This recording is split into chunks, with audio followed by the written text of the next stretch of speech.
Okay. Yeah, I think are we live now? Yeah. It is setting up the meeting for live. So Okay. hold on a second, and then of course, then it's going to be a little bit of delay. Yeah, it's okay. Okay. Yeah, I think are we live now? Yes, we are now Mhm. live. Yeah. It is setting up the meeting for live. So This is the playback. Yeah. second, so if you can hear the playback. Yeah, yeah, yeah. Okay. How am I going to do this?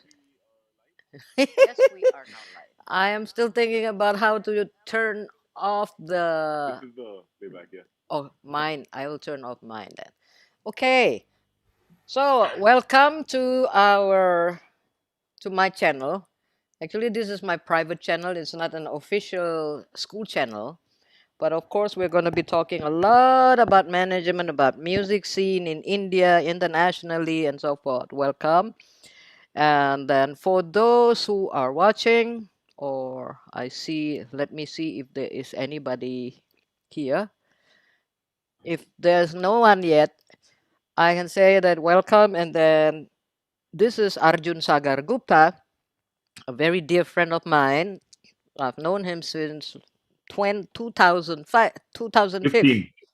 2015, yes. I met you on the 2nd of October 2015. Oh, you remember that. And Very important day for me. I met you. You're amazing. oh, thank you. And I remember just want to talk a little bit. I mean, just to inform the viewer a little bit about how we met.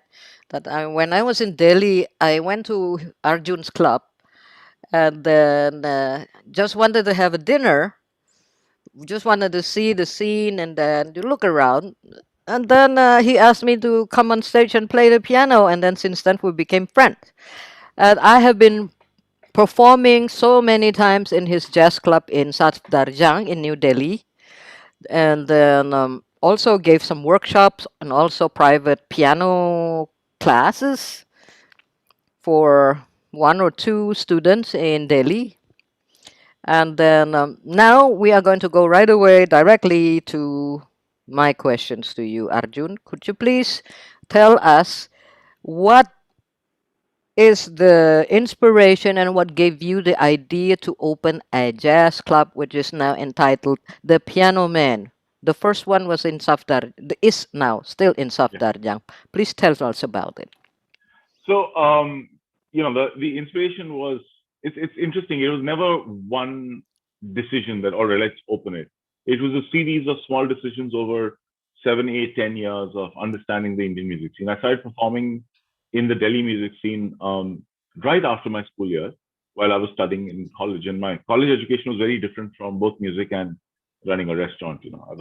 My education was in engineering. Um, but I used to perform a lot during that time, and I always had a couple of observations. One is that in the most of the places that we performed, the artists were treated very poorly. Mhm. Don't sit here, don't eat there, use the bathroom outside, not the one here. It was very ugly because at the end of the day, the reason why they're bringing a musician is people are going to come to the restaurant because the musician is there, I see. right? Okay. So if you don't have respect for the artist, then there's something wrong in the equation. Um, That's one. And the other reason, some of the other observations were payments were really bad. Most of the shows that I played in my young years, I never got paid for them. Fortunately, I'm fortunate that I come from a background where not having that payment money was okay because I have a beautiful house, I live at home with my folks. I don't have issues with these things, but it's not the same for everyone. And if somebody's been committed to payment, they should be paid. I see. And besides that, it basically boiled down to respect to professionalism. And obviously, most of the places that you played in had very, very bad infrastructure for live music. They just throw together just rent whatever the cheapest thing is and let's put it in. Especially in the clubs, festivals and all, they usually do a good job with equipment. But clubs, oh my god. Hmm. So that's one part of it. These observations that were in my mind, but uh, I still had no intention of opening a club. I just had learned these things in the years of playing on the scene. then a couple of years later, I was working in different projects. Eventually, I got into the food business, and about 1 or 2 years after that happened, we started thinking that, all right, perhaps we should look at merging food, because I actually first started a bakery, and it was a wholesale bakery. I didn't have an outlet. We had a big kitchen, and we used to supply to big corporates. Mm-hmm. So okay, maybe when we open a retail outlet, a front end shop, how do we start introducing music into it? So the first outlet that I opened was actually a very small cafe. You haven't seen that because that closed in 2014. It's Mm-hmm. called the Piano Man Art Cafe, and it was a 25-seat place. It was vegetarian. It was non-alcoholic, and that was not my choice. It was just the situation that I was in. Yes. Um, but we had a little piano in the middle of the room, and I used to sit and play there all day long, every day. Mm-hmm. You know, one, because I loved playing, and the second is, it was, somebody would walk in and I'd just jump on the piano and say, "Hey, what jazz standards do you like?" Just start playing, and whatever I could.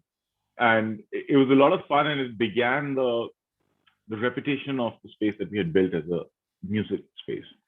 Then musicians started approaching us to play, but that cafe was so small and the revenues were so low that I said, "Hey, man, I'm not going to ask you to play because I can't afford to pay you. And, it's not, we're losing money. We aren't making any money right now."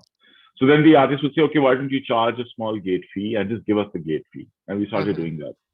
So it was a little cafe, 20 seats. We used to charge 300 rupees, 6,000 rupees. One or two artists would come once in a while and play. When they were not there, I'd be playing.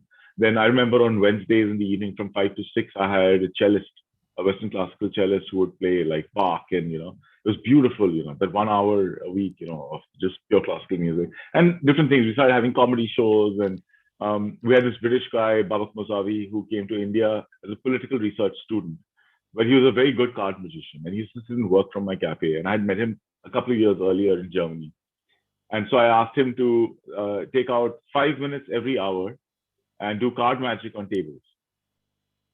And I said, everything you eat and drink in the cafe is free, if you can do that for me. So it was a lot of fun. We would, whenever we encountered artists, we tried to engage them in some way or the other, and that eventually led to the Piano Man Jazz Club, which is what you know, and which is a more serious, dedicated space to entertainment. We have 2 shows a day now, every day at lunch and dinner, in both our clubs. So that's 4 shows a day. That's 28 shows a week, Okay. and it's just, the idea is, then as we sort of moved into this jazz club space, we evolved the idea from just an amateur small performance stage to something which is uh, built for performance. So we made sure that the infrastructure is excellent. We made sure that artists are respected properly. Our teams are trained. The first thing they do when they join is they train on how to interact with artists. In fact, I'm going to sit down on my weekly payment schedules, and we clear payments regularly or every week, so that the idea is that you create a positive contributing ecosystem, and for exposure for the people in the city. Delhi didn't have the opportunity to interact with good live music every day. Now it does, and there are other people also doing like good regular live music. The idea is that the more people that get a chance to experience it, there'll be more people who will appreciate it, and the community and the appreciation for music grows. I see. And then, yeah, so that's the core sort of idea in a not so short speech, but but we incorporated many things over time as we observe, and we're always trying to evolve, because when you came, we learn things from you, we learn things from everyone who who is willing to share an opinion, who's willing to share an idea with us, because that's the only way that we can keep growing. Okay. Um, for people who are watching now, this is, of course, is a discussion between Arjun and myself, but you are free to write a comment on the chat page and also to ask questions. So if we know the answer, we will answer, especially me. If I don't know, I will Google. Let go. Okay, so this is an interactive discussion for you who are watching now. Please do so and just ask question, make comment, discuss with us by chatting. Type anything you want Okay, and the place in the New Delhi. So you found the venue, the Safdarjung, right? Yeah, This is important. You mentioned about the contributing the ecosystems, yeah. right? Okay. So please tell us that in New Delhi, so you have that you are a pioneer. Do you know if there is any other jazz clubs in other cities in India, for instance, in Mumbai or in Kolkata? Oh, by the way, and we'll talk about the Gurgaon, which became Gurugram later on. Okay, so so what is this about the other cities in India? No, there are some lovely spaces across the country. Calcutta, you mentioned the Skinny Moles. In fact, there was a place in Calcutta that we were programming for a year. We had 5 shows a week over there in ITC Royal Bengal. Just it ended just before the pandemic, actually because of the pandemic. Hmm. Um, Skinny Moles has got a great reputation as well. It's a small little space. It's much like our Safdarjung space, maybe even a little smaller. And Calcutta in general has a more art appreciative audience. Mumbai has had a history of places, but many of them have not lasted, and some are still around. There's the very famous Blue Frog, which is kind of the one of the first large scale Indian homebrew clubs, not just jazz but clubs, I see. live music clubs. Um, Unfortunately, Blue Frog didn't survive past I think about 2016-17. They started expanding across the country, and then unfortunately, so I don't know the details of the equation. Then the same owners, they actually have a school of music in Mumbai called True School of Music. So they opened another club not so long ago. I don't know why the name has slipped my mind. It'll come to me while I'm talking. But unfortunately, that only lasted for about a year and a half. It's a tough country, and it's really difficult to. Even we're struggling. Like if we were more sensible businessmen, then we might not have survived. The love for art keeps it going. There's also not a club, but one of the really finest venues to perform in the country is in Mumbai called NCPA, the theater. Hmm. There are some interesting projects that are coming up in Delhi as well. Across the country, there's small places, but in the pandemic, a couple of very old legendary clubs did close down in Bangalore, in Mumbai, across the country, and that's quite sad.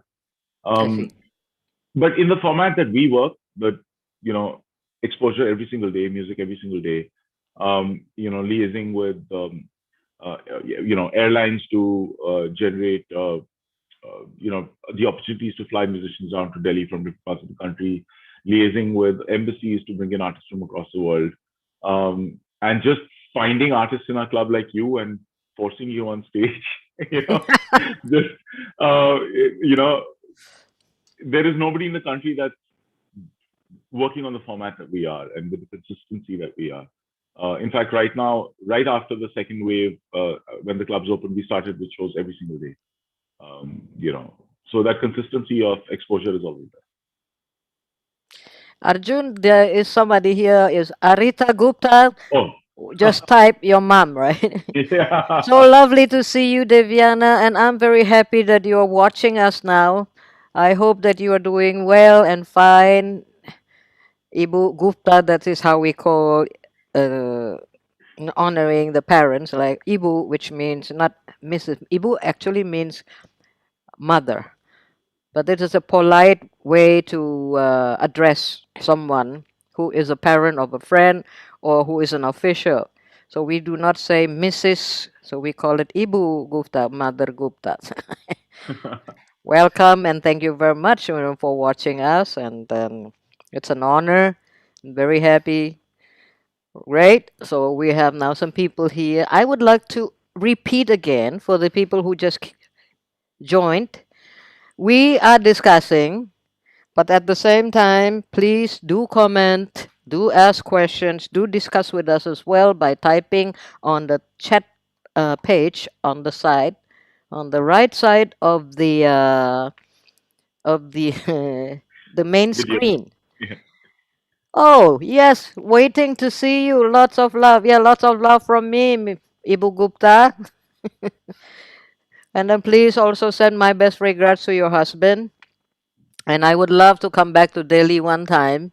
when the pandemic is over. We are still in the middle of lockdown here in Jakarta and all over the country, of course. But of course, we do not want to talk about pandemic because it's getting very boring. And then every time we discuss, people always bring this up and bring this up, and then it become a main discussion. And instead of finding the solution about this, they just talk around about the problem, and that is very boring for me because I like to talk. I like to talk about solution, not about solution, but not endless about the problem itself. Okay, Arjun.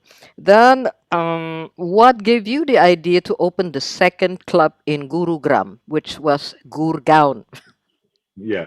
No, so the idea was once we opened the Delhi club and we saw that the response was wonderful, we also, because we didn't know how it's going to be, we built a very small space. Mm-hmm. And we realized that going forward, A, we need to have larger spaces. And B, for us to be able to make an impact at a cultural level, it has to be a nationwide entity. I So the see. Gurgaon was the first step of starting to sort of move across the country. We wanted to open Bombay, Bangalore, Kolkata, Pune. In fact, in 2020, our plan was to try to open in Mumbai. Obviously, that didn't work out because kind of the world shut down. But we so yeah. Now what we are focusing on is we're actually planning a new larger space in Delhi, like we have in Gurgaon. Mm-hmm. And the reason we're doing this is because right now I'm in Delhi, I live here. The complexity of managing a structure which is geographically close to me is much easier. The minute we become a multi-city entity, uh, at a managerial level, it becomes very complex to handle. So I Mm. want to be sure that we are stable. We are sort of our revenue base is good. We have a good network to work with before we move to a different city because that's a new set of problems, and it's good to be as well structured as one can be before taking on more problems. Mm-hmm. Yes. Paul, here in Jakarta, in a capital city of Indonesia, it's quite very quiet. But we have now a very beautiful place. It's on the hill, which quite very quiet, no tourists. A friend of mine who is the number two of the Lion Air, he opened it. He bought the maybe three Hilltop, hectares, 3 hectares of the hills, and then so he built the so-called villa with, I think, with the 9 rooms, and then the view is so beautiful because it's on top. And then he planned to organize the jazz festival and a music festival, and I performed there last year. Beautiful place, and it is like a, how do you call it? This is like a stair, down okay, the swimming pool, the villa. And then it has a grand piano. It has all the instruments there. And then to play there, to perform it is really amazing because you play while you viewing all these beautiful scenes, and especially oh also in the wow, night. Oh yeah, and yeah, we hope that we can realize that like next year when the pandemic is over. But now that we have to be very careful. yeah, I myself, I have been already vaccinated twice. So, but still, I wear mask. I wear face shield when I teach. And in our school, we teach online, and then part on site. Because sometimes, when you teach the ensemble class, you cannot teach online because there will be a delay. And then to yeah, always ask the students to produce a video for you as a homework, it's quite yes, an how do you say that, time consuming action. yeah. We tried. There are a bunch of software solutions that came out with sort of optimized delay, but nothing really works. You have to be geographically quite nearby and Yes. not too many people. The lag to be low enough, the latency to be low enough for you to actually collaborate online. Do you use OBS? Yes, But actually, I have already tried OBS several times here. Then when you play together yeah. at No, but once see, in the same room, there's no problem now. but OBS is, I mean, it's kind of a production studio.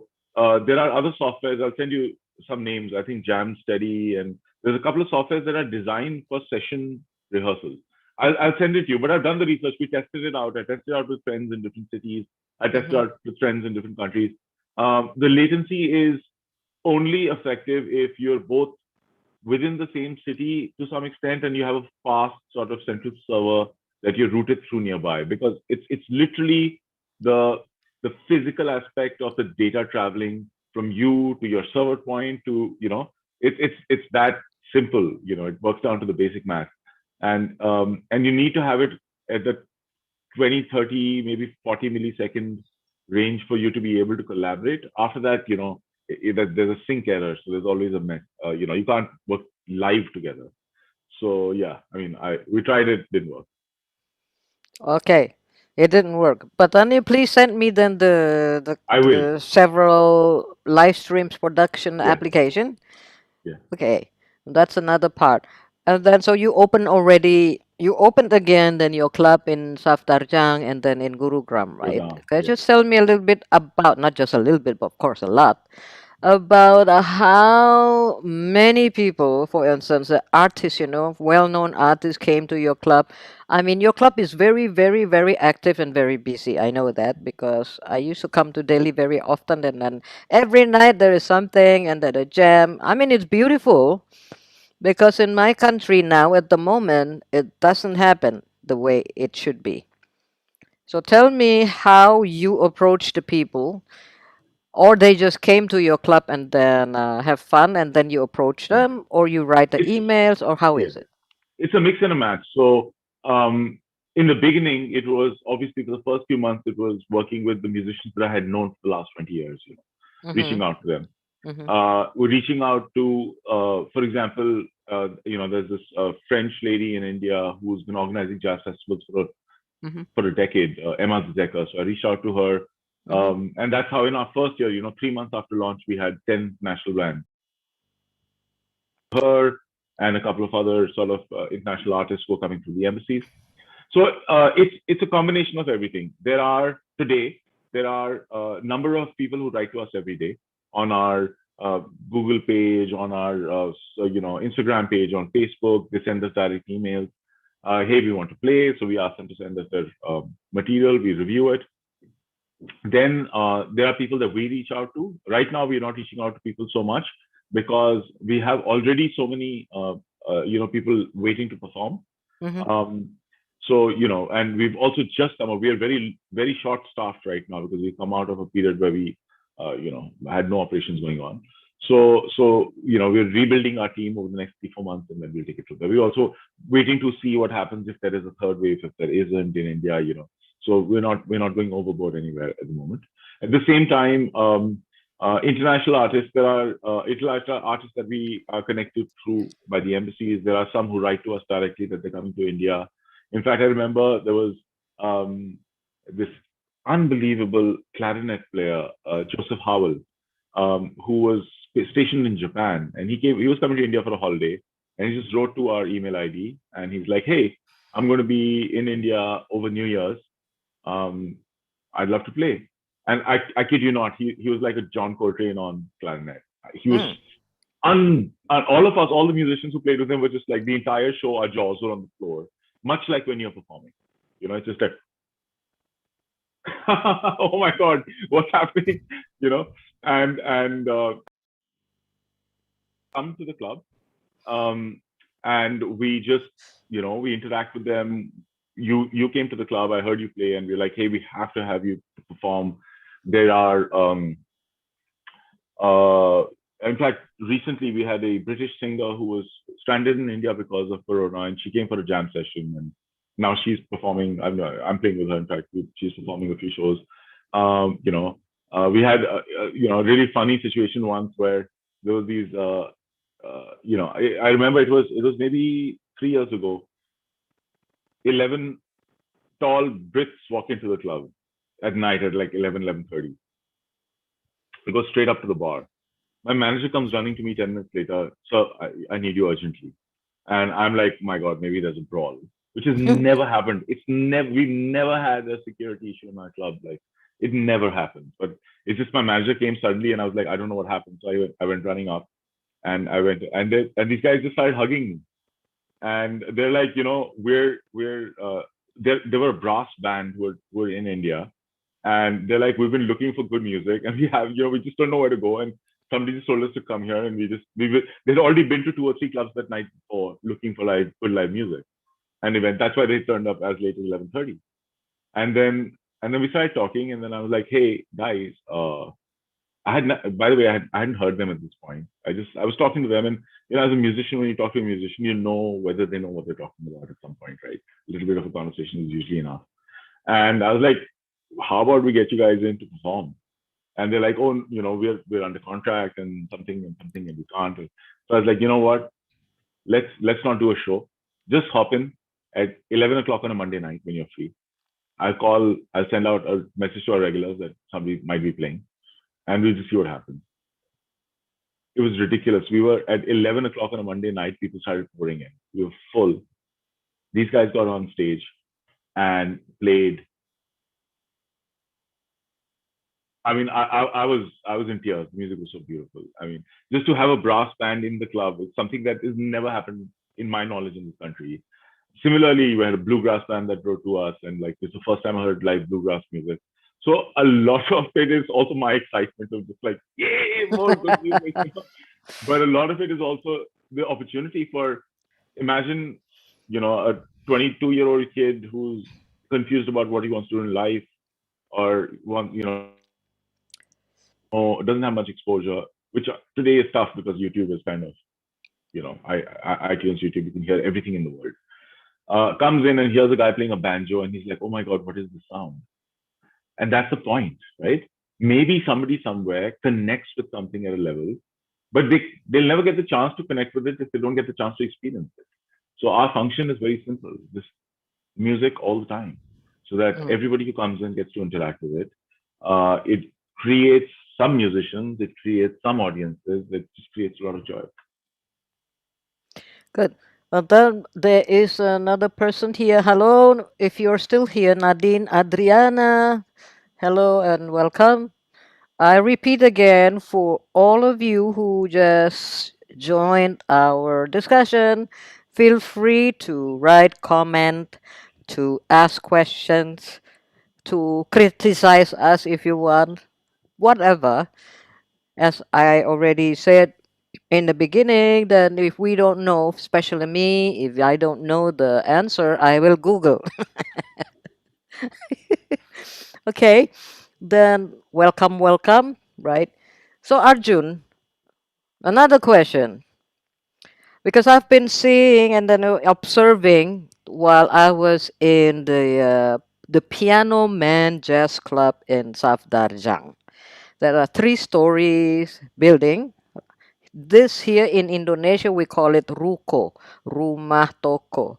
Uh, and let's say that on right at the same level on the street, it is the jazz club, and then the first floor is the restaurant. I think, as far as I can remember. Oh, the The the two second floor story, was, the second yeah, floor, and then and the the first floor basement. was the bakery. Yes, and then the basement is the where the musician can relax and then can chill before or after the concert. Then you have the in the jazz club you have the bar or Yeah, the balcony, and then you also have a smoking place and on top of the stage, right? yeah. And then you had a bakery, which you just told me that you closed the bakery. So my question is that just to share with the people who are watching here is that this is very, I mean, phenomenal. You know what I mean? Phenomenal. Which is, how do you run a jazz club with restaurants? I mean, a lot of activity, especially when there's a full house. And then also at the same time, managing the bar, the performance, and then you also do the sound by yourself. You mix the live sound and I all that used to, stuff. yeah. Yeah, you used to. I mean, I do remember that was the time when you did everything by yourself. So could you please share with us then how do you manage all of this by also once in a while, or every time that I was there, you jump also on the stage and then you play with us, you sang. By the way, Arjun has a very beautiful voice, folks.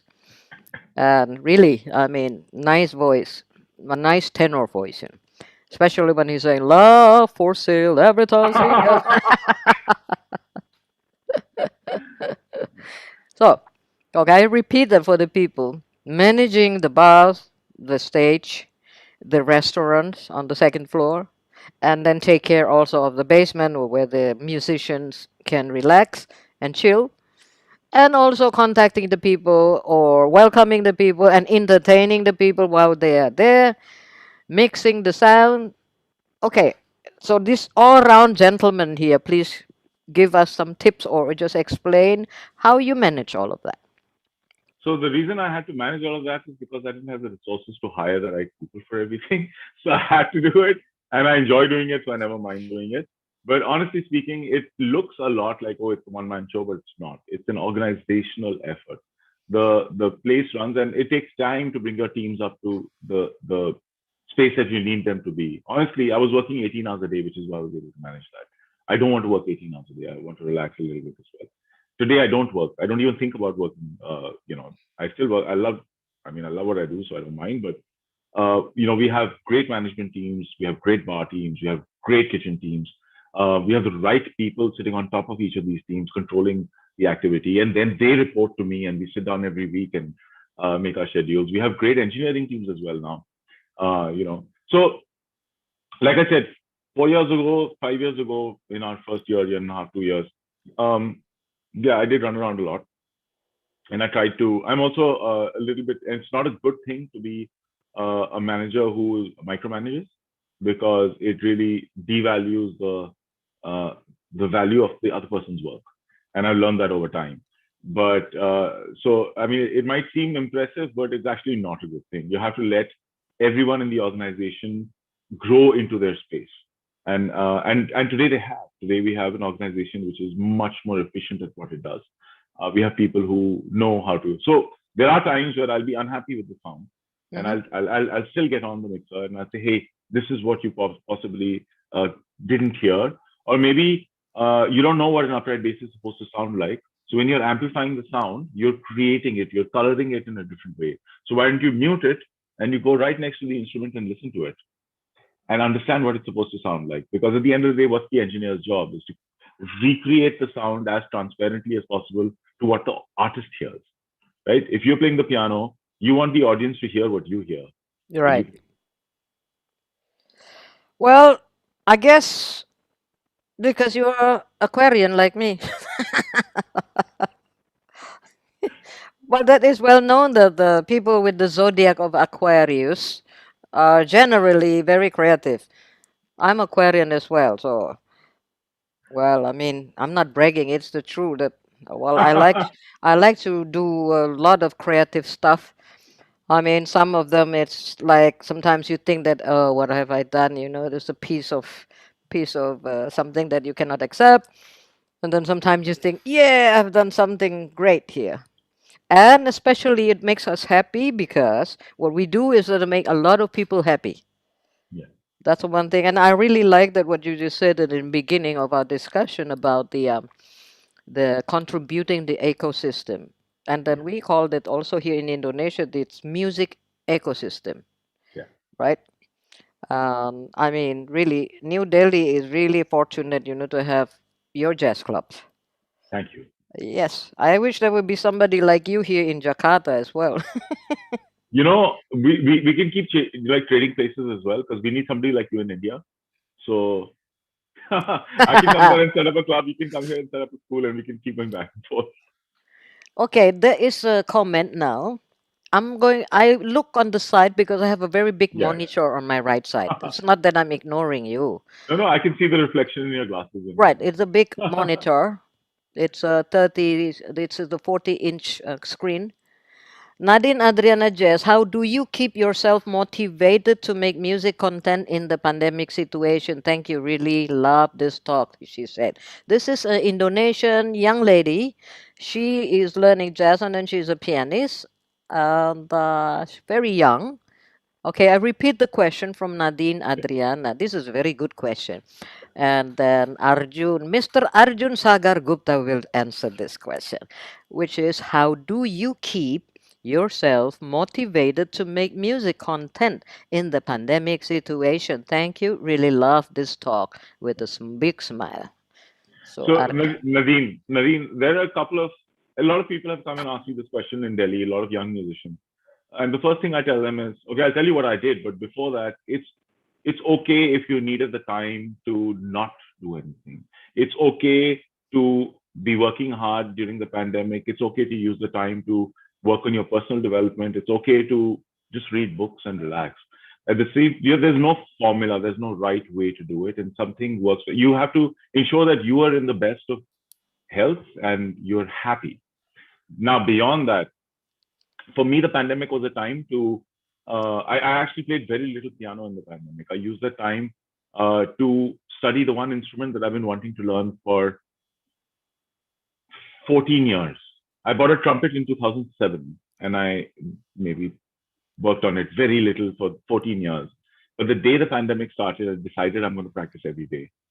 So for between 2 to 3 hours a day for the entire first lockdown in India, which is 6, 7 months, I spent 2 to 3 hours a day, every single day, practicing. mhm, Then things opened up, then the club opened, so my time became again distributed. My practice went down. And then the second lockdown happened, the second wave happened, and the second lockdown happened. Unfortunately, in the second lockdown, I was sick, so I was locked for 1 month in a room, just to so that everyone around me is safe. Um, After that, I was told that I have to take it very easy, and I might get breathless, my lung power might be lower. But the day I unlocked my room and I was out and about, I started practicing again. And nothing has given me more joy in the pandemic than the fact that today I can get on stage and half decently play a song or two on the trumpet.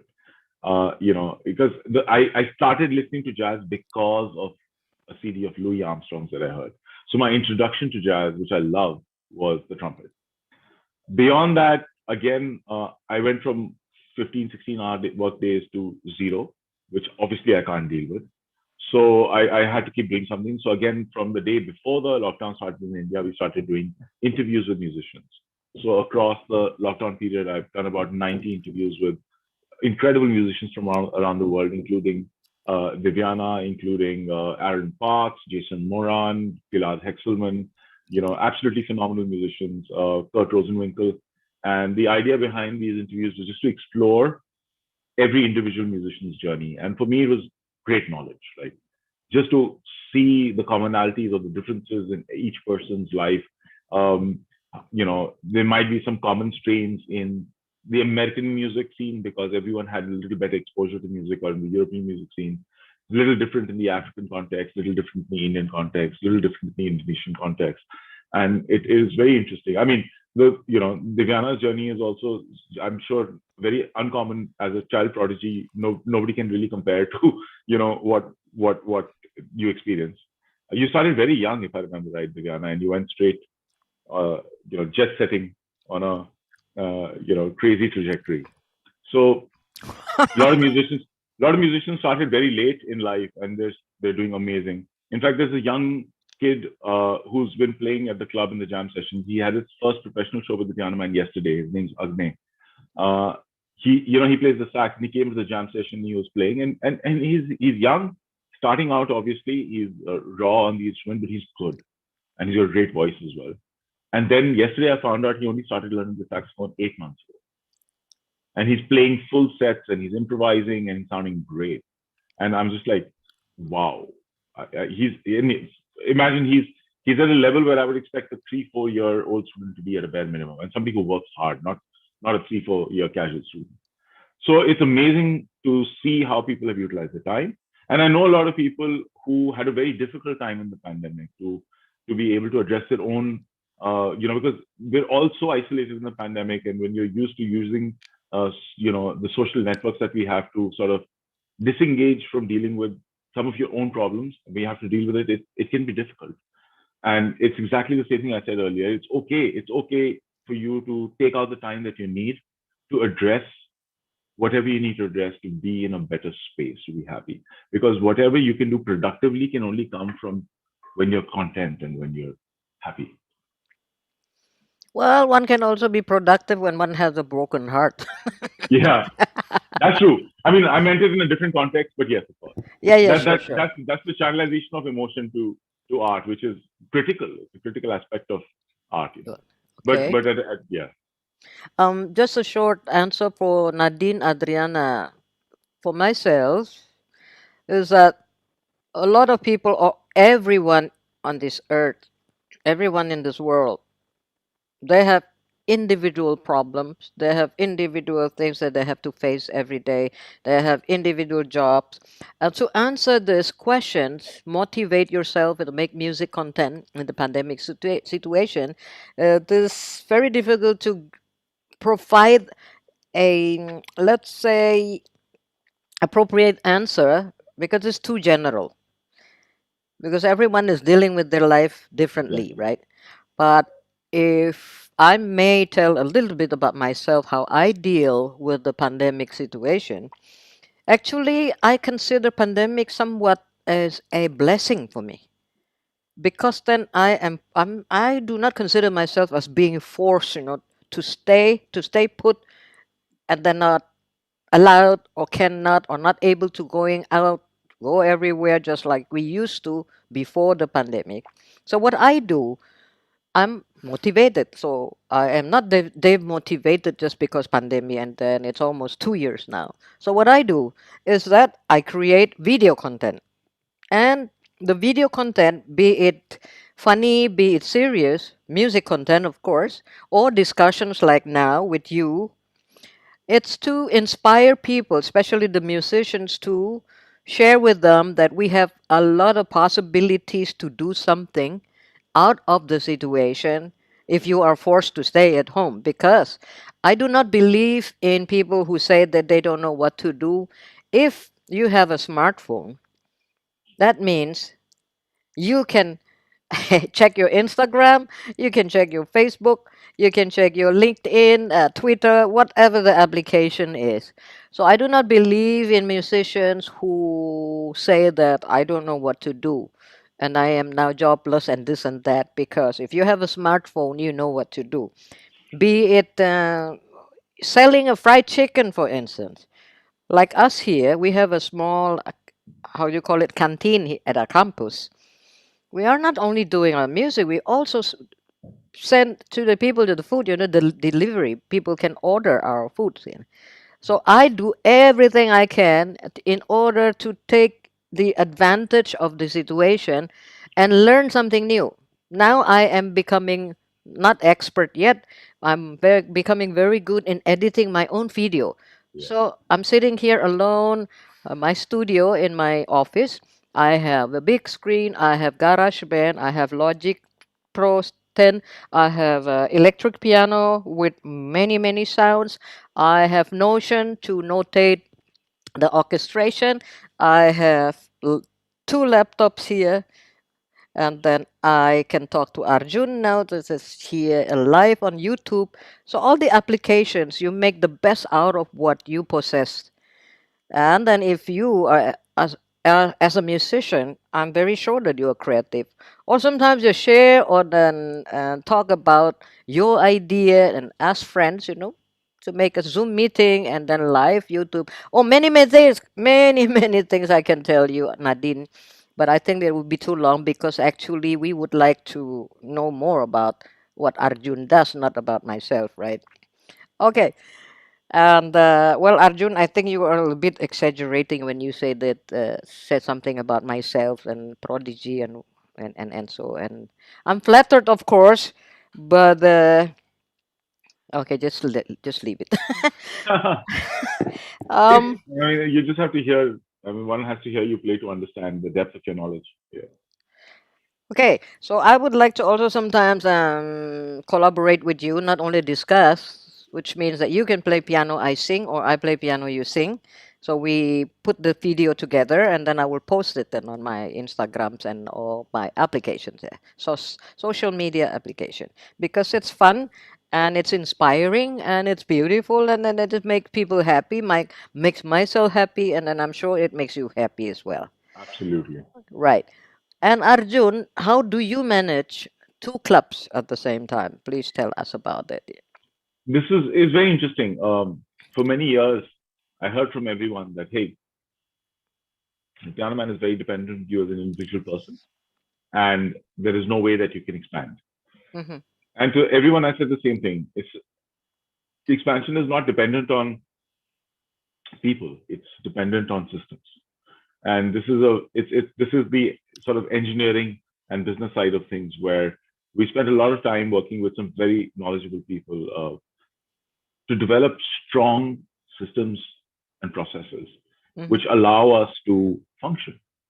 So, to ensure that every task is identified and defined, every all the data from different departments is flowing the right way. It's validated data, so we know that it's correct. We have feedback mechanisms and error checking mechanisms to ensure that we are on the right track. And it obviously it takes time to develop these systems, and we've developed these systems custom to the style of operations that we have, because we don't function like a restaurant, we don't function like a theater. We Hmm. are a venue in the truest sense, uh, and we've had to develop systems like that in India, because even the managers that we hire with F&B background, food and beverage background, they don't really understand right off the bat what we do, because it's very different from everything we've done before. So it's a matter of just sort of putting together. You start with an ideology, and then you build processes to fill all the tasks required. And it's a constantly evolving process. Every time you reach somewhere, you realize that, okay, now my new baseline is my systems work like this. So how do I make it better? And we see this every few months. We sit down. I mean, every week we sit down with the team, but every few months we find that, okay, now we're incorporating significantly more information than we were to take managerial decisions. Yes, and Nadine just said, "Thank you very much, Mr. Arjun and myself, and for the answers. It's very inspiring," she said. And Nadine, you're very welcome, and don't just ask one question. Ask many questions as possible, as many as possible, and then if I don't know the answer, I repeat again. I will Google. Yes. So this is one interesting point. That I would like to talk further about this. A lot of people, especially we talk about music scene, yeah, the music ecosystem, based on, or many times it's based on the opinion of the peers opinion, right? And then when they say, the majority say it is not possible, but you think it is possible, and it became possible, and it became reality. And that is what you experience with your clubs, and then with your music, with everything that you do in India, specifically in New Delhi. I just want to share a little bit with you, and then I would like to hear your opinion after this. That reminds me of the first time I came back to my country. That was in early 2000. This is the same thing. All of my friends, I mean the Indonesians, they said, "Why do you want to come back here to Indonesia? You have such a good life in Europe." And then nobody is going to accept, nobody is going to respect, because music is still considered as a hobby, as a one man organ, a player for wedding and for whatever. The only person who believed in me was my mother. She said, "You're crazy, but you will make it," she said, "because I know you." That's what she said. Even my sister, my younger sister said, "Are you crazy, you coming back to Indonesia? You have such a good life there. Come on, don't come back and then just to make yourself miserable in here, and then you're gonna suffer. You are not going to earn money and all that stuff. The Indonesians, they look down to music." And then I told my sister, "Look, I told you already in our last discussion, I have my conviction. It's not a belief, but I know what it is. The source of creation, which people call God, my knowledge, and then my compassion. That is my weapon, so called weapon to come back to Indonesia." And then after the school became, let's say, dense, dense with people, then. After I graduated students every year. Now this most of them start talking. They were even embarrassed. So I told them that if you have an idea and then you know this is very useful and beneficial for a lot of people, and then especially you do it with love and with your compassion, with your care, you become successful. Because first of all, I'm very sure that you do not think about just the money, but I mean the content of what you do is more Yeah. important. And you do believe, I believe that that's how you think, because I talk a lot with you, is that when the people love what you do, the money will come anyway. I mean, I've been saying that for 9 years now. I'm still waiting for it, but it'll come. Yeah, you invest, I invest. So Yeah. also about myself, and then just briefly, then the school is running until today. I Yeah. mean, thanks to the universe, thanks to the source of creation, 20, almost 21 years, despite of all the hoax and then all the bad mouthing from people, degrading and all, but that's always behind my back, of course. And I have already told my friends in my last discussion with my best friend as well, also in Sydney, I don't care what people say because I know what I'm doing is beautiful, it's nice, and then I know that a lot of people benefit from that. So the concept is that what you just explained about that you have a system, you don't have to follow other system, you have a new system. This is what is so interesting for us here to know about how you manage all that stuff and then with your ideas and then Ooh, how about if you write some kind of the outline or explain a little bit just in a form of outline if in the form of giving tips to the people who are listening to us now, what is the key to make you become successful, especially also in the pandemic situation? Okay, so the fact is that there is no single secret key. It is cumulative. It is a combination of well thought out ideas, Mm-hmm. good implementation, and the ability to accept if you've done something incorrectly and fix it. Because when you're trying out something, when you're doing something new, every idea that you implement is going to be new. The way that you implement it is going to be new. And it's possible that the decisions that you've taken don't work. And that's why that feedback loop is very important. That, hey, you know, so I'll give you an example. For 6 years, we've had no lunch crowds in Piano Man. It's only been a night place. And we've tried a variety of ideas to make it work. Nothing worked. Today, because of some work that we've done over the last few months, lunch contributes about 15, 16% of our sale, which is huge compared to 0 to 1% for Mm-hmm. 6 years. And how that happened is that we would try something, it wouldn't work, but then our focus would get shifted back to the evening. It's happened back and forth. This time I said, okay, this is enough. We need to figure this out. So we sat down, we created a strategy. We decided we'll run the strategy for 6 months, but it started showing us results by the end of the second month. So, and with zero marketing, just product creation, and that's it. So that's just one small example of something that's happened recently, where we've tried different ideas over the years. We tried to create interesting packages for people who are sort of business clients. We tried to create entertainment packages. We started theater on the weekends in the afternoons. We tried a whole bunch of different things. And now what we're doing is just a single artist comes in and plays relatable music, a little bit of pop rock in the afternoon, and very lovely artists that are performing. And it really, because anyway, the people who interact with our social media and what we do are people who have an affinity for music. So they're like, oh, there's something happening in the afternoon. Oh, sure, maybe today I'm going to have my lunch over there instead of going somewhere else because I'd rather also have the music. And it's just that simple understanding of the most basic requirement of our patrons was sufficient to be able to make a difference in the thinking, in the process, in the execution. Mm-hmm. Similarly, um, for everything that we do, I mean, we have to be open to uh, correcting the methodology and evolving it. Yeah, yeah. Good.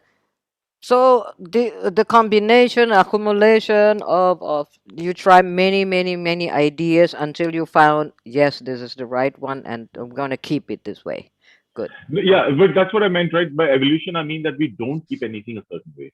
We Yes. create a shell, we create a structure, Mm-hmm. and there are 100 smaller processes. For example, even with our an evening at the Piano Man is a combination of programming, Mm-hmm. of engineering, Mm-hmm. of lighting, of of ticket sales. That's also a process. We're doing it online. We're doing reservations. We're doing it offline when people walk in.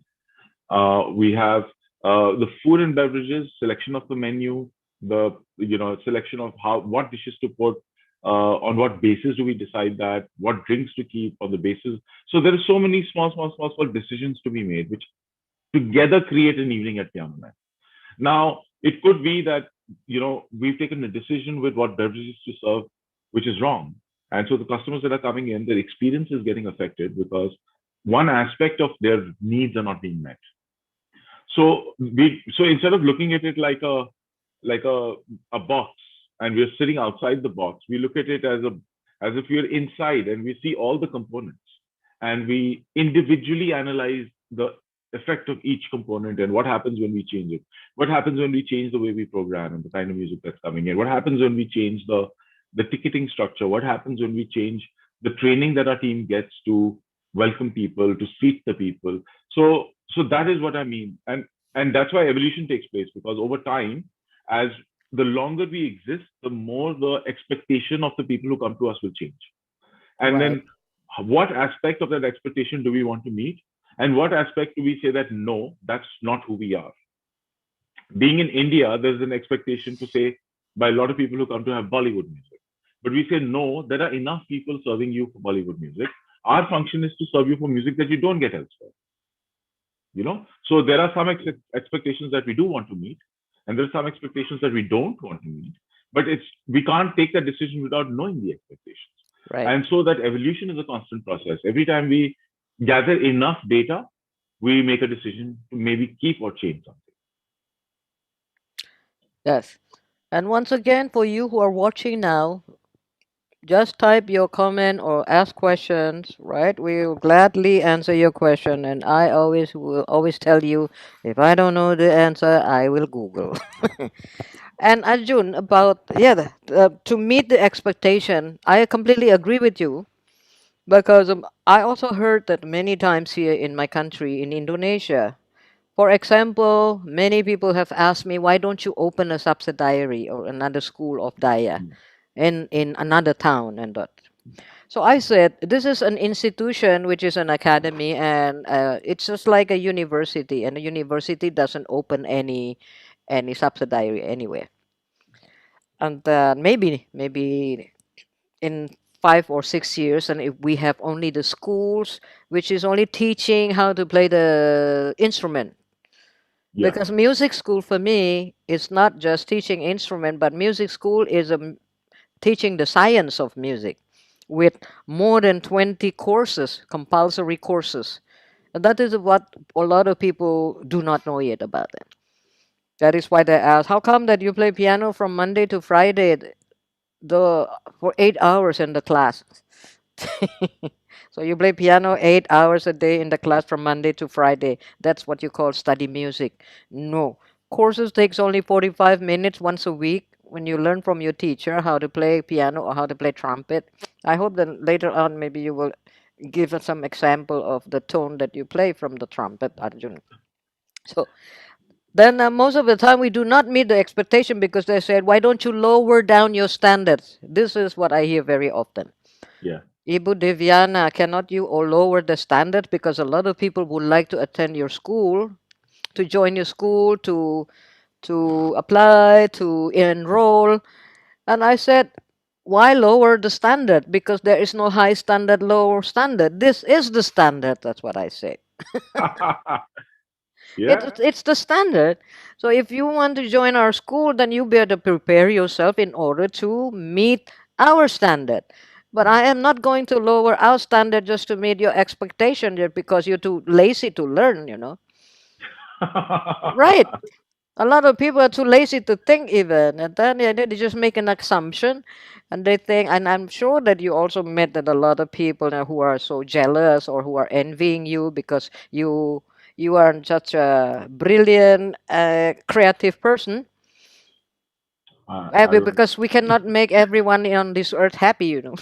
Yeah, that's true. I Yeah. mean, that's why I say the first person you got to make happy is yourself. Like you have to be able to sleep at night with the decisions that you make and what you do and the Uh, contributions that you have. Yeah.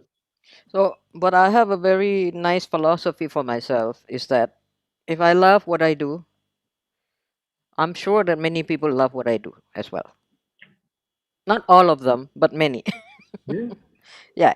And then another question, Arjun, about many international artists who come to your club and they play it in your clubs and then they enjoyed it very much. As you explained already in the beginning, some of them they just came because they as a tourist and they just happened to be there in New Delhi, and some specifically came to Delhi just to perform in your club, Yeah. right? And then this is interesting also about the food. Yeah, a lot of people say that Indian food are very, should you say, they spicy and all that stuff. Well, it depends on the taste, right? How do you combine that European taste and then the spicy taste of the typical Indian food in your restaurant? So we actually don't have a lot of, like, we have very few Indian dishes. What we do is a Right. combination of European and Pan Asian food. Mm, But to answer that question in general, because a lot of the international guests who come always ask me about Indian food, especially the artists, because normally whenever an artist, international artist comes to India, I always bring them home for a meal as well, so they can have a home cooked Indian meal. yeah. You know, and unlike most of the world, when you say spice in India, it doesn't mean chili. Mm-hmm. In India, spices are a vast variety of flavors that are Mm-hmm. utilized to, even things like, cardamom and cinnamon, and they all fall into the category of the spices that we utilize to flavor our food. And food doesn't need to be, I mean, there are specific cuisines which do tend to be like, there's a specific type of Andhra cuisine which is so hot that even I have, a tough time sort of eating it. But India is very interesting. It's like a collection of cultures. Because Right. as you travel through the country, everything changes. The languages change, the art changes, the dance changes, the music changes, everything changes, and it's beautiful. So it's very difficult to generalize. There are sub cuisines of India which have a touch of sweetness in their, food, like, Gujarati cuisines and all. You have, some cuisines in India which can be very spicy, especially if you go up to the northeast and if you go down to like Andhra and all. In the New Delhi sort of the Punjabi North Indian is not a very hot cuisine, for obviously from the Indian context. But I've also encountered European guests who have zero tolerance for chili, like zero. Like it has to be completely bland, and that's fine because that's what they've grown up with. So they haven't developed like a way to deal with chili. Yeah. So how what we do is that we first, none of our food is very spicy. Everything is balanced. I believe that the fun of a great dish is to be able to taste multiple flavors, the intended flavors, as opposed to just chili. So none of our food is very spicy. At the same time, we also have options for, because we've had this problem in the past where somebody's come and there's a dish that we're eating and we're like, hey, but there's no chili in this. They're like, oh, it's too hot for us, So we've created a menu which is sort of, it's quite inclusive. Like there will be enough options for every degree of spice that you want. Yeah. Well, I love especially the chicken with the couscous. Yeah. So that's That is. that's not on the menu right now because now we have a za'atar spice chicken, which is also beautiful. But I Uh-huh. mean, like I said earlier, right? Food is an equation of, uh, again, there is an element of art. So our chef is always sort of experimenting and trying different things, Yeah. and an experiment of, or a function of what works, the expectation. So we'll keep trying out different things. The idea is also we don't want people to get bored. Like people don't get bored of our music because there's something different every day. So Right. they shouldn't get bored of our food as well. Okay, there's another question, Arjun, from Nadine. And then, by the way, we have a music teacher here who joining us, Ibu Jenny Purnama. Sorry, how are you? And then I would like to repeat again, please comment and please ask questions. If you have questions, we will gladly answer. And I will Google if I don't know the answer. And then Nadine just asked, is there an effective way to overcome the fear of what people think so that you can keep being productive?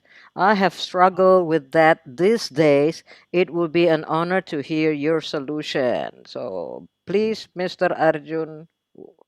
First, I'm really sorry that you had to suffer that. It's unfortunate that people focus more on judging other people than on accepting other people.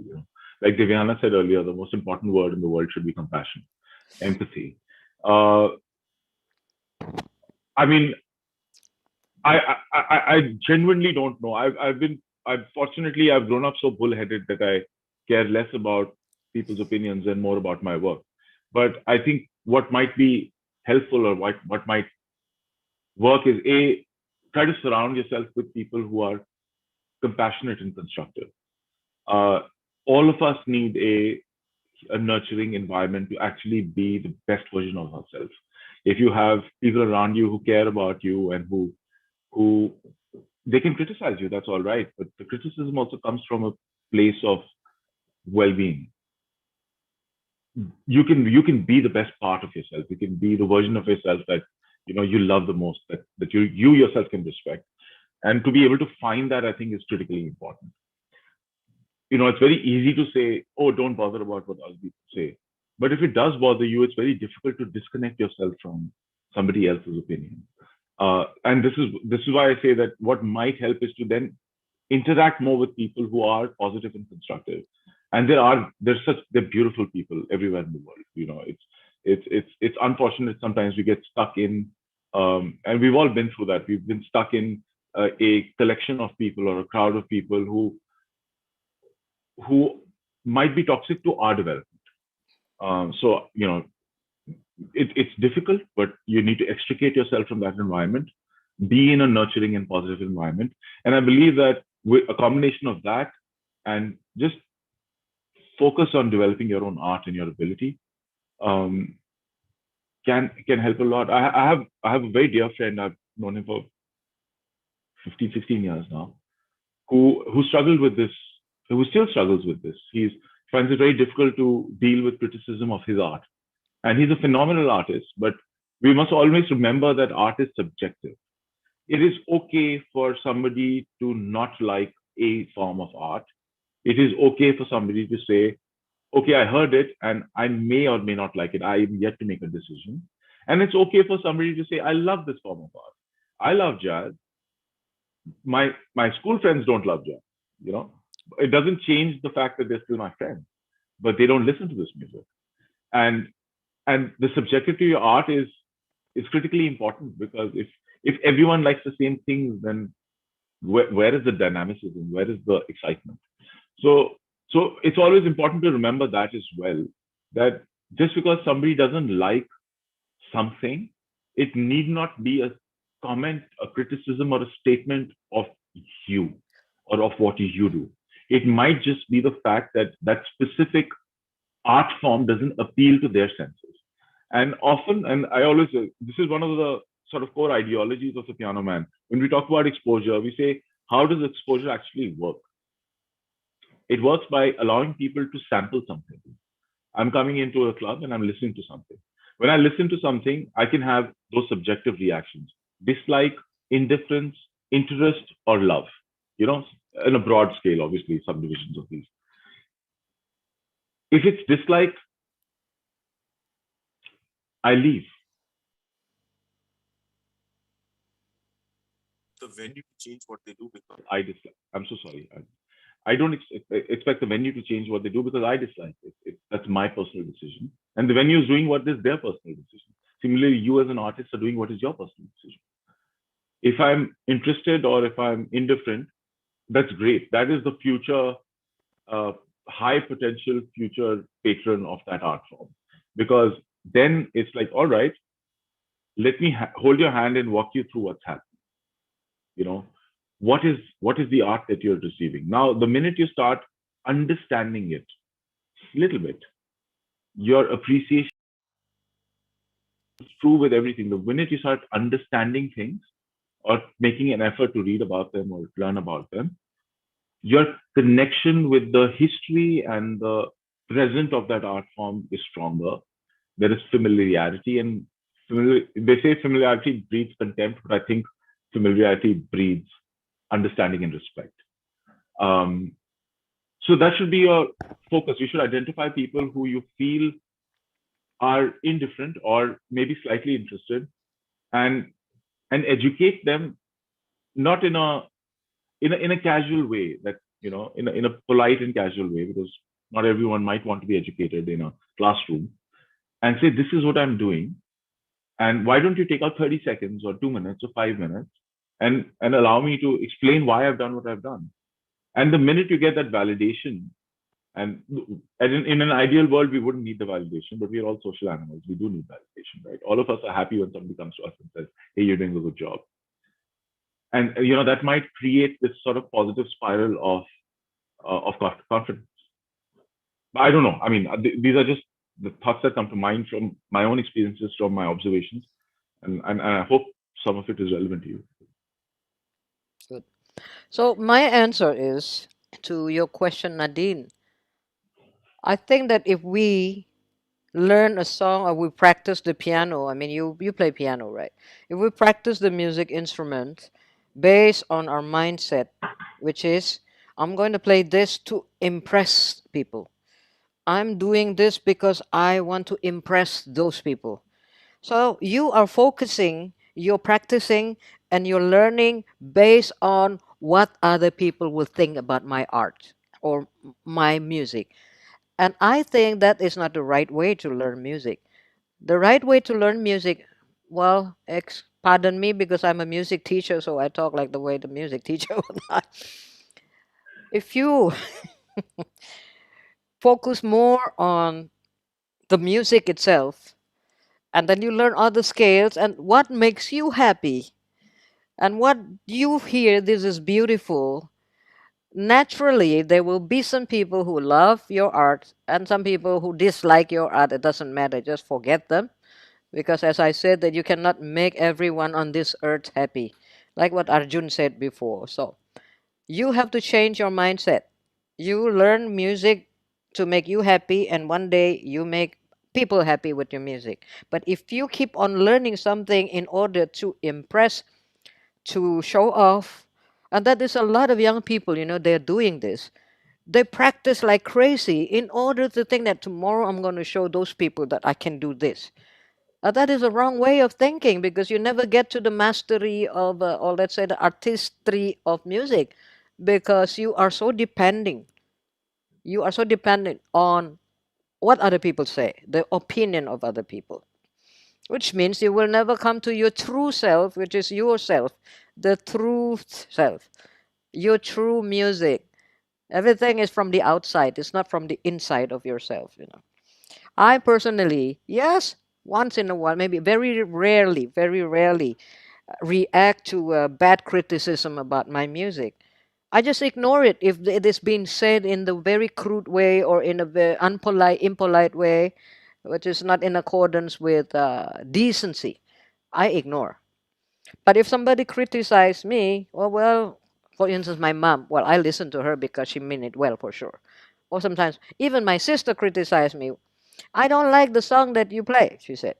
Yeah, good. That's your taste. It is my taste.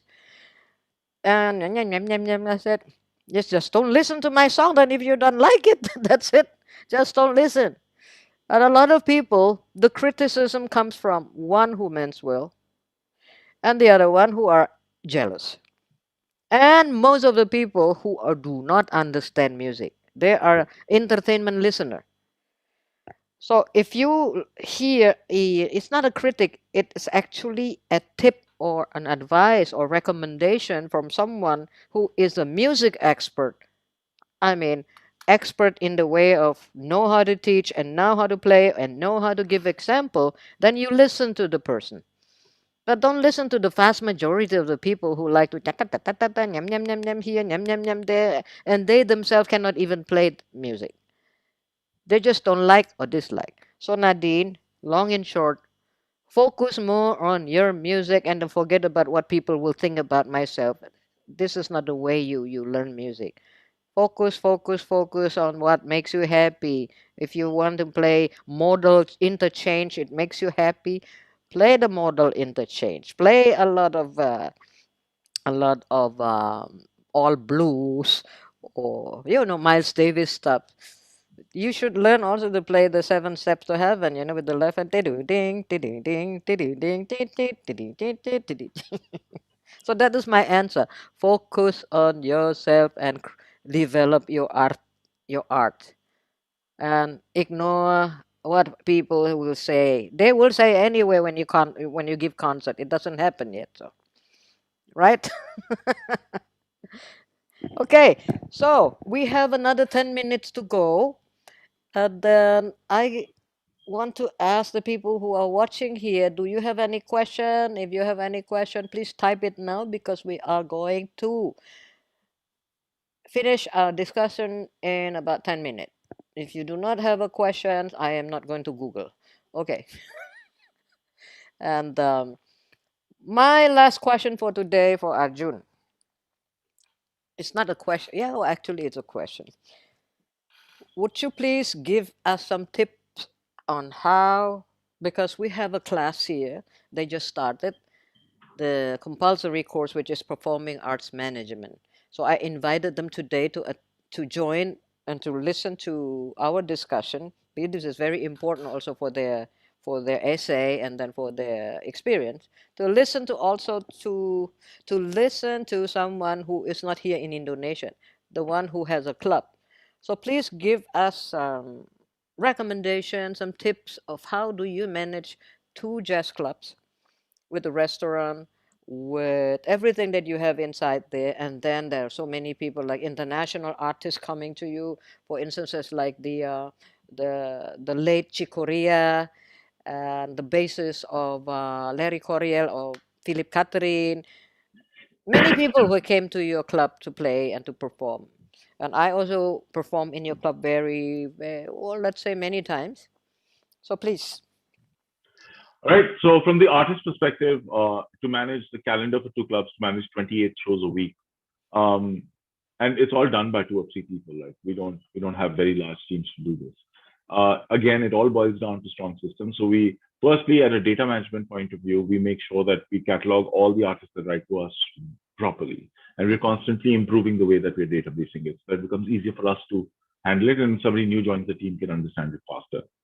Second thing is that whenever somebody joins our team, we tell them that they need to spend at least the first 3 months spending as much time as they can listening to at least 30, 40 minutes of live music every day Mhm, at the club.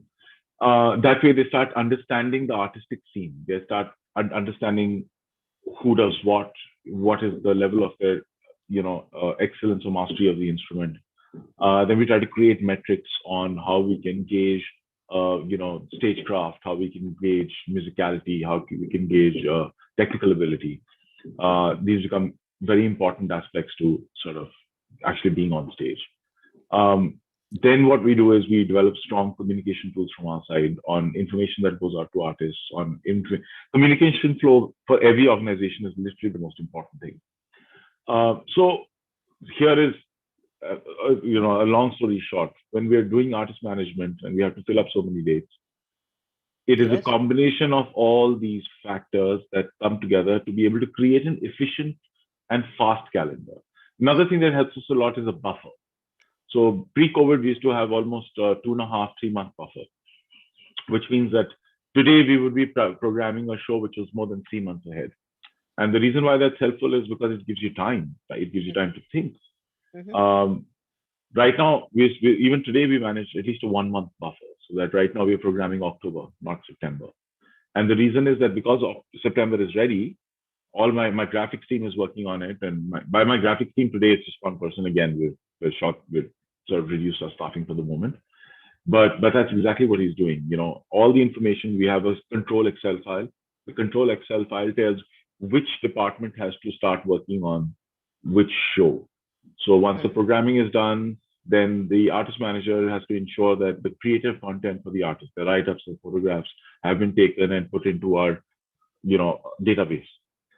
They will never tell them to email the designer because that's inefficient. It just goes into the database and they take the master control file and they mark a tick, oh, and so on and so forth. So when every person finishes the process, they just mark a tick on that, and it just goes on right up till the point when it's uploaded and it's ready. The tickets are live, the show is live, we're ready to go. Then the engineer is sent the artist information. In the morning of the day, the engineer will get in touch with the artist. More often than not, sometimes it gets delayed for which is a system control problem. So we have to fix that because right now it's been getting delayed. We also have new engineers in the team. mm, So they reach out to the artist, they figure out exactly what the configuration for that day is. They'll ask them what the stage plot is, so that later on, before the artist arrives, the engineer can have the stage ready, patched up properly. And then we make sure that we leave enough time for the sound check so that everyone's happy with the sound. So all these things sort of add up to a good experience. Any single thing, a bad email going out to an artist, poorly structured without the information in it, can create a problem. A poor sound check can create a problem. Um, not just losing out information. Oh, which show am I supposed to create the graphics for? If the if the graphic designer doesn't have accurate information, he will waste time, and time is something that we don't have because we got to keep the engine running. So I think, and this is what I meant when I said we developed our own systems. We just found solutions to all these things which currently work for us. Maybe they won't work for us tomorrow, which is why we're always seeing, all right, how can we improve this? How can we improve that? Similarly with the F&B, similarly with drinks, we just take every individual item, break it down, and always when you break it down into individual steps, it's so much easier to deal with. Like when Divyana says, Arjun, you're managing two venues with artists, with food, with liquor, with this, that. It sounds so big. It's like a little hill. I won't say a mountain. There are much bigger things. This is still a small structure. It sounds complex, but when you break it down into individual tasks and then you find the right person to handle in each individual task, and you create a reporting mechanism where they can inform you what the status of their task is, it's great. And in any business, at the end of the day, it boils down to what are my targets and am I able to achieve them? And am I able to achieve them doing it the way that I want to do it? It always comes down to that. mhm. Well, it's pretty much very similar to the way I manage also the school. I mean, develop own systems and put the right person for the right task. Yeah. And regardless of, I won't mention that again. Well, it will become a mountain. It's a small hill, but gradually it will become a mountain. And then, of course, with that confidence, and then you know exactly that what you're doing is something that a lot of people would love to, what people need as an entertainment, as a consumption, and food, beverage. Yes. So, Arjun, we have come to the time to say bye bye for now. I would like to express my big thanks for you for joining us, for taking a time and Such a discuss with pleasure. me. And then I hope that when the pandemic is over, that I can come again, or we invite you to come to Jakarta for a change. Both. Yeah, both. I will come and, but I you, think first I would like you to come to Indonesia I will. next As year. soon as when things open up, I'll come down to see Yes, and then we can perform here, and then you give workshops here, and then I will, I I will. I Yes. cannot, in your presence, I cannot give a workshop. I'm sorry. It makes Why? no sense. It makes no sense. I mean, I want to learn from you. Like, how can I give a workshop when you're standing there? Okay, then if you think so, then why don't you give a workshop on like music management, club music management? That is also something very interesting, and not only interesting, but it is what people need to know here. Sorry, I had a call coming in, so I missed the first part of it. Okay, I repeat again. What is If interesting? if you are shy to give workshop in front, while I am present, if you give I'm workshop, not shy. I just think it's pointless. you're what? I'm not shy at all, but I think it's pointless because you can deliver much more information about music than I can. So it's better that you give the workshop and I sit and learn. But Arjun, we both are different persons. Uh, Based on your experience, based on your knowledge, and Yeah, based on your I can talk perception. about running clubs. I can talk about management. I can talk about business. But when it comes down to playing the piano, I mean, I have so much to learn from you. Well, you have a lot of idea, and then we talk about the work. I mean it. This is serious. I have already Okay. told some of potential sponsors that I would like to Okay. invite a series of workshops and concerts and my Fantastic. friends, my friends from all over the world. I mean, like Okay. from India, from Australia, from wherever. Okay. Okay, so At a Arjun, serious thank you. level, yeah, on a serious note, we can talk. You can, once I understand exactly what the context of the workshop is, of course. I mean, Yes, anything you'd ask me to do, I'd do happily. yes, So no problem. but With not. pleasure. It's not a but. It's and after this discussion, so in the next few weeks, I will come back to you again and ask whether you would like to sing I play piano or I sing you play the piano, and then we compile the video together and then post it on the social media. Let's do it. Yeah. Absolutely. Good. Then please send my love and my best regard to your parents, especially to your mom who joined the live discussion. And I thank you very much, my friend Arjun.